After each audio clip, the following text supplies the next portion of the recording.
Hola, muy buenas tardes. Mi nombre es Manuel Miguel Feliz Leal y hoy voy a exponer la unidad 4 del curso de Electricidad, Magnetismo y Óptica de la carrera de Ingeniería Química del Instituto Tecnológico de Durango.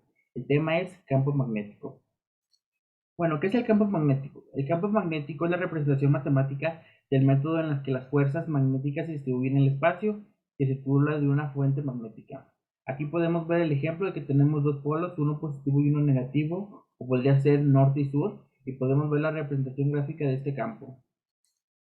Para que exista un campo magnético, perdón, debe existir una fuente de energía magnética, como un imán, una carga en movimiento o una corriente de electricidad. Estos elementos son los únicos capaces de crear un campo magnético y los únicos que se pueden ver afectados en él. Aquí en el ejemplo podemos ver un imán dando su campo eléctrico con limadura de hierro, se puede ver más gráficamente. La ley de Biot-Savart. La ley de Biot-Savart establece el principio básico sobre cómo la electricidad genera el magnetismo. Este efecto, primero observado por Oester, es en la que descubrió que la aguja de una brújula desvió por la presencia de un conductor que lleva corriente. Esta es de las dos leyes fundamentales de la magnetostática y es el equivalente a la ley de Coulomb en la electrostática. Las aplicaciones. La densidad del flujo magnético infinitesimal permite calcular el valor total del campo magnético asociado a una corriente eléctrica que fluye por un circuito a partir de una simple operación de suma de los elementos infinitesimales de la corriente. Matemáticamente, esta suma se expresa como una integral extendida a un campo del circuito C, por lo cual la densidad del flujo magnético asociada a la corriente viene dada por, aquí podemos ver la fórmula, que es el vector B por P es igual a KML por la derivada del circuito C sobre la derivada de la L por R sobre radio al cubo. La ley de Ampere. La ley de Ampere establece la circulación del campo magnético de corrientes constantes a lo largo de cualquier circuito cerrado. Es proporcional a la suma de fuerzas de las corrientes que atraviesan la superficie del circuito. Si utiliza corriente continua, el campo magnético es continuo. Si utiliza corriente alterna, el campo magnético es alterno.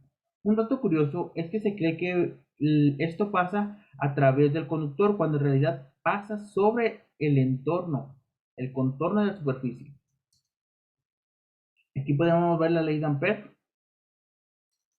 La inducción magnética. La inducción magnética es el proceso mediante el cual campos magnéticos generan campos eléctricos. Al generarse un campo eléctrico de un material conductor, los portadores de carga se verán sometidos a la fuerza y se iniciará una corriente eléctrica en el conductor.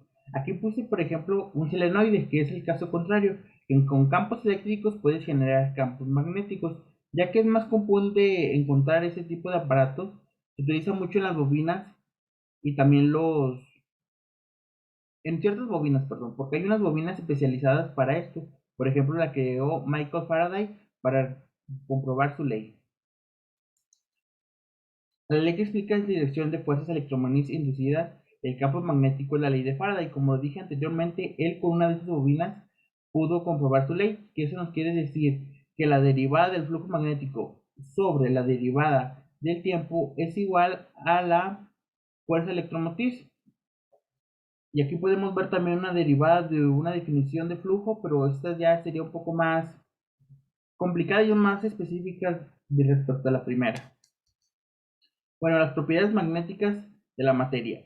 Las propiedades magnéticas se refieren a la respuesta del material a un campo magnético aplicado. Las propiedades magnéticas macroscópicas de un material son una consecuencia de la interacción entre un campo magnético externo y de los momentos bipolares magnéticos de los átomos constituyentes. Es decir, que como todo tiene átomos y los átomos están cargados positivamente o negativamente o neutros, entonces todos nos vemos afectados de cierta manera, ya sea en mayor o menor medida por los campos magnéticos.